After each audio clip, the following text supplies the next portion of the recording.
Johnson, a very good friend of mine, was thrilled and couldn't sleep throughout the night, knowing very well he was going to own a car the next day. Smart as he was, prior to the purchasing of his car, he had extensively consulted Ajay, who happens to drive Johnson's dream car, Toyota Camry. Through his enquiries from Ajay, he learned that Toyota Camry is durable, fuel efficient, spare parts are readily available and are cheap. Ajay assured him that Ajay's spare parts were available in case Johnson needed them, so that Johnson should not worry much about paying for spare parts. Excited Johnson, knowing that he has been armed to the teeth with information about Toyota Camry, made the decision every human would do and bought a Toyota Camry the next day. For months, he enjoyed his Camry with little to no regret. He realized, contrary to what Ajay told him, that his fuel consumption was a bit higher. For example, while Ajay told him he could use a fuel of say 10 liters to cover 40 kilometers, he uses about 14 liters to cover the same distance. These were some of the little issues that didn't bother him that much. He enjoyed his Camry till he faced his first major mechanical and electrical problem. He contacted who told his mechanic to use his spare parts to repair Johnson's car. In taking Johnson's Camry apart, the mechanic started noticing that though Johnson and Ajay's Camry have about 90 to 95% things in common, there was a slight difference of about 5 to 10% difference between the two cars. For starters, he realized a lot of things on Johnson's Camry engine were about an inch or more bigger than that of Ajay's, which perfectly explained why Johnson's fuel consumption was a bit higher than that of Ajay. To Johnson and Ajay's surprise, they realized they couldn't get spare parts for Johnson's Camry as easily as they did for Ajay's. It was at this point that they learned a very important lesson. Though the two cars were Camry, there was one thing that they did not pay attention to, and that is Ajay's Camry was 2.0 LE, that is the luxury edition, while Johnson's Camry was a 3.0 Extreme Sport edition. Just by this minute difference, Johnson and Ajay learned painfully that they should have paid attention to the smaller differences in these cars rather than the similarities.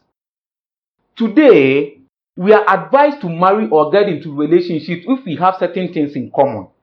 So when we meet, we are mostly interested in looking for similarities and things that we have in common.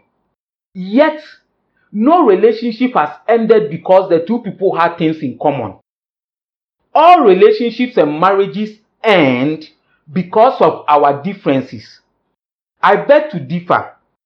Though it is very important not to look over our similarities, I think our differences should be the building block for every marriage and relationship. Throughout history, there haven't been wars or misunderstandings and disputes because people have things in common. Misunderstandings, disputes, separations, and sometimes even wars were fought because of differences. I am yet to see, with the few years that I've been alive, to witness couples fight because of their similarities. Fights always take place because of our differences. If this is the truth, and it is, why then do we focus on I like ice cream, does she also like ice cream? Focusing on our similarities is like making the same mistake Johnson and Ajay did. Because at the end of the day, you may have 99% similarities, but it is your 1% difference that will lead to distraction in your relationship or marriage. What I'm saying is this: as young people in relationships and marriages, let us identify our differences because it will enable us to be realistic to ourselves and determine whether we will be able to cope with each other's differences, compromise, or call it a quit. Our similarities and things we have in common can never help us make such a decision except our differences. I'm working with a very amazing lady, Vero, and I'll never forget what she asked me recently. She said, "Dela, you and I have so much in common, and that's what keeps me wondering what our differences are." In fact, she called once for a very simple reason. She wants to know what our differences are.